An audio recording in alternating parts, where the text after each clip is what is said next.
آیت نمبر 43 اللہ رب العزت ارشاد فرماتے ہیں وَنَزَعْنَا، اور ہم نکال دیں گے. یہ الفاظ فعل ماضی کے ہیں. اللہ نے وہ الفاظ یہاں پہ استعمال کیے ہیں جو ماضی کے لیے آتے ہیں، پاسٹ کے لیے آتے ہیں، جبکہ ہم ترجمہ کیا کر رہے ہیں؟ مستقبل کا، آئندہ زمانے کا. اللہ رب العزت نے آخرت کے بارے میں بہت سے مقامات پہ الفاظ ماضی کے استعمال کیے ہیں. کیوں؟ کس لیے؟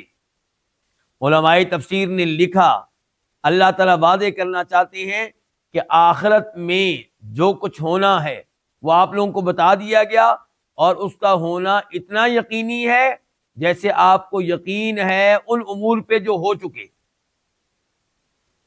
کیا آپ کو اس میں کوئی شک ہے کہ آپ پیدا ہو چکے ہیں؟ کوئی شک نہیں ہے. کیا آپ کو شک ہے ان امور میں جن کو آپ ماضی میں سر انجام دے چکے ہیں؟ اگر آپ نے قرآن حفظ کیا ہے تو آپ کو یقین ہے کہ آپ قرآن حفظ کر چکے ہیں. اگر آپ میٹرک کر چکے ہیں تو آپ کو یقین ہے کہ آپ نے میٹرک کیا ہے. ماضی میں جو کچھ آپ نے کیا اس میں کوئی آپ کو شک و شبہ نہیں ہے کہ آپ وہ کر چکے ہیں. البتہ مستقبل کے بارے میں آپ کو شک و شبہ ہو سکتا ہے کہ میں ڈاکٹر بن سکوں گا یا نہیں، انجینئر بن سکوں گا یا نہیں، ایک اچھا عالم دین بن سکوں گا یا نہیں، ایک اچھا تاجر بن سکوں گا یا نہیں. لیکن ماضی میں جو کچھ ہو چکا وہ تو یقینی ہے. تو آخرت کا آنا اور آخرت سے تعلق رکھنے والے امور کا واقع ہونا ایسے ہی یقینی ہے جیسے ان امور کا ہونا یقینی ہے جو ہو چکے. تو اللہ تعالیٰ فرماتے ہیں وَنَزَعْنَا، اور ہم نکال دیں گے ما، اس چیز کو جو فی صدورہم، ان کے سینوں میں ہوگی. صدور جمع ہے کس کی؟ صدر. ان کی، صدر کا معنی سینہ. ان کے سینوں میں ہوگی. کن کے سینوں میں؟ جنتیوں کے سینوں میں، اہل ایمان کے سینوں میں. وہ کیا چیز ہو سکتی ہے جو ان کے سینوں میں ہوگی جس کو نکال دیا جائے گا؟ فرمایا من غل، حقد، کینہ، بغض. تجری، بہتی ہوں گی، من تحتہم، ان کے نیچے سے. الانہار، کیا بہتی ہوں گی؟ نہریں. الانہار جمع ہے کس کی؟ نہر. ان کی. وقالو، اور وہ کہیں گے. کون؟ اہل جنت. الحمد، تمام تعریفیں. للہ، اس اللہ تعالی کے لیے. الذی، جس نے. ہدا، ہدایت دی. نا، ہمیں. لہذا، اس کی. وما کننا، اور نہیں تھے ہم. ما نافیہ، نہیں، کننا تھے، نہیں تھے ہم. لنہتدی، کہ ہم ہدایت پائیں. لولا، اگر نہ ہوتی یہ بات کہ کہ ہدا، ہدایت دی. نا، ہمیں. اللہ تعالیٰ نے. لقد، البتہ، تحقیق. جاءت، آ چکے. رسول ربنا، ہمارے رب کے رسول. بالحق، کی حق کے ساتھ. ونودو، اور ان کو آواز دی جائے گی. ان کے تلکم الجنہ، یہی ہے جنت. تلکم اس میں اشارہ ہے یہ، اور تل کا اس میں اشارہ آتا ہے مؤنث کے لیے. مذکر کے لیے کیا آتا ہے؟ ذالکا. تو تلکم یہ، الجنہ جنت، دونوں کیا ہے؟ معرفہ. تو معنی کیا ہو گیا؟ یہی. ان کو آواز دی جائے گی یہی ہے جنت. اورثتموہا، جس کے تم وارث بنائے گئے ہو. بما، باسببیہ، ان اعمال کی وجہ سے جو تم کیا کرتے تھے. باسببیہ اور ما مصدریہ.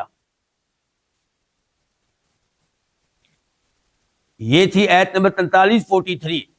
اس آیت کے شروع میں اللہ نے بتایا کہ جنتی جب جنت میں داخل ہوں گے تو ہم اس وقت ان کے سینوں سے وہ کینہ نکال دیں گے جو ان کے سینوں میں اپنے کسی مسلمان بھائی کے بارے میں ہوگا. بلکہ بخاری شریف کی حدیث کے الفاظ ہیں لا اختلاف بینہم ولا تباغض، جنت میں جانے والوں کے مابین کوئی اختلاف نہیں ہوگا. ان میں سے کسی کے سینے میں دوسرے کے بارے میں کوئی بغض نہیں ہوگا. اور ایک اور بخاری شریف کی حدیث ہے جس میں فرماتے ہیں نبی کریم صلی اللہ علیہ وسلم کہ جب جنتی لوگ جہنم کی آگ سے بچ جائیں گے تو پھر ان کو ایک پل پہ روک لیا جائے گا جو جنت اور جہنم کے بیچ میں ہوگا. ایک تو وہ پل ہے نا جہنم کے اوپر ہوگا، اس کا تذکرہ نہیں ہو رہا یہاں پہ. یہ ایک اور پل ہے جو جنت اور جہنم کے درمیان میں ہوگا. تو وہاں پہ یہ لوگ جو جنت میں جانے والے ہیں ایک دوسرے سے قصاص لیں گے، بدلہ لیں گے ان مظالم کا، ان زیادتیوں کا جو ان میں سے کسی نے دوسرے پہ کی تھی. پھر جب یہ پاک صاف ہو جائیں گے پھر ان کو جنت میں داخل کیا جائے گا. تو اس ایسے یہ بھی پتا چلا کہ صحابہ کرام میں اگر دنیا میں کوئی تھوڑا بہت اختلاف واقع ہوا تو یہ جنت میں جائیں گے، جیسا کہ اللہ نے کہا وَكُلًّا وَعَدَ اللَّهُ الْحُسْنَى، اللہ کا وعدہ ہے کہ ہر صحابی جنت میں جائے گا. تو یہ جب جنت میں جائیں گے ان میں سے کسی کے سینے میں دوسرے کے بارے میں کوئی کینہ نہیں ہوگا. اللہ کے فضل و کرم سے، اللہ کی رحمت سے جناب علی بھی جنت میں ہوں گے، جناب معاویہ بھی جنت میں ہوں گے. اس میں کوئی شک و شبہ نہیں کہ جناب علی کا مقام و مرتبہ بہت بلند ہے. جناب معاویہ کا وہ مقام و مرتبہ نہیں ہے جو جناب علی کا ہے، لیکن صحابیت کے لحاظ سے وہ بھی صحابی ہیں، یہ بھی صحابی ہیں. دونوں سے اللہ کا وعدہ ہے جنت میں جانے کا، اور اللہ کے فضل و کرم سے یہ دونوں اور باقی صحابہ کرام جنت میں ہوں گے، اور ان کے سینوں میں ایک دوسرے کے بارے میں کوئی نفرت، کوئی کینہ، کوئی بغض نہیں ہوگا.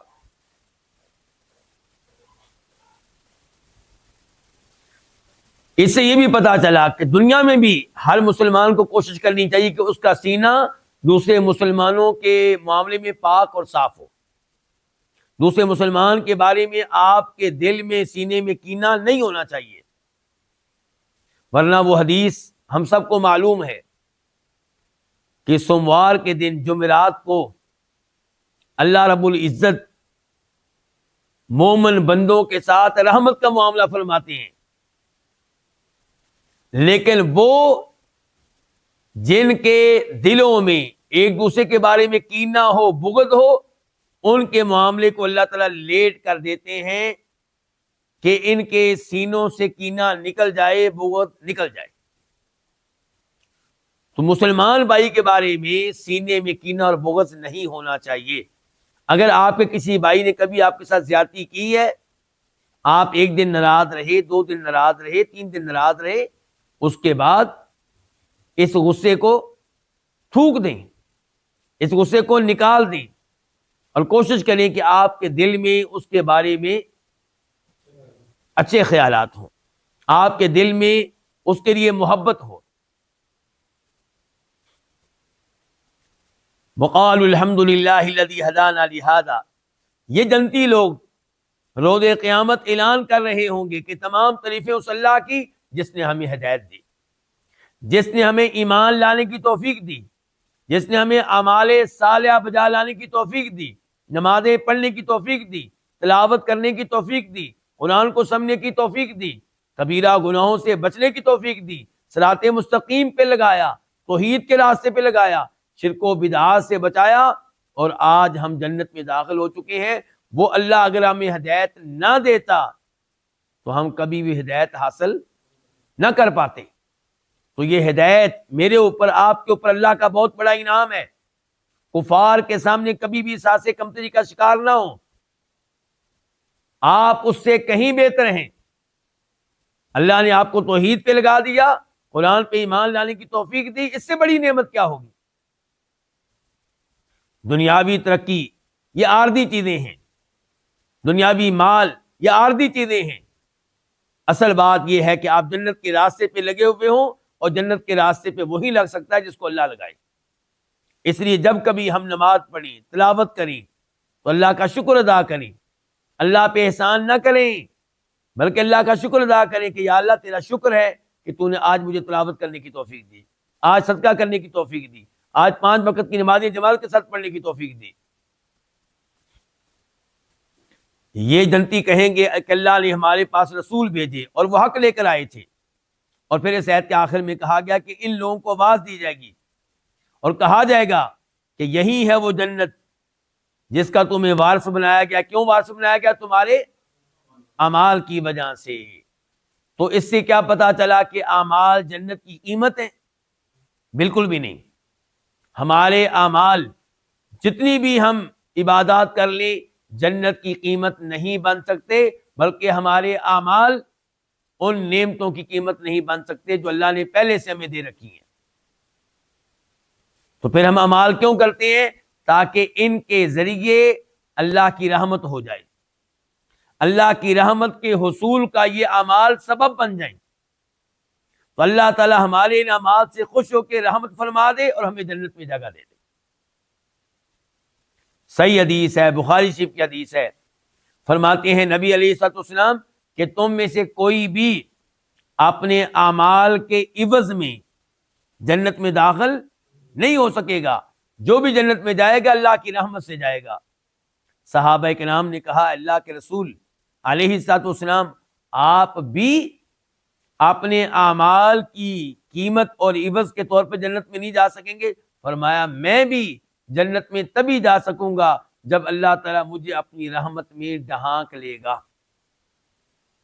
تو ہمیشہ اللہ سے سوال کرنا چاہیے کہ یا اللہ ہم پہ رحمتوں کی بارش نازل فرما.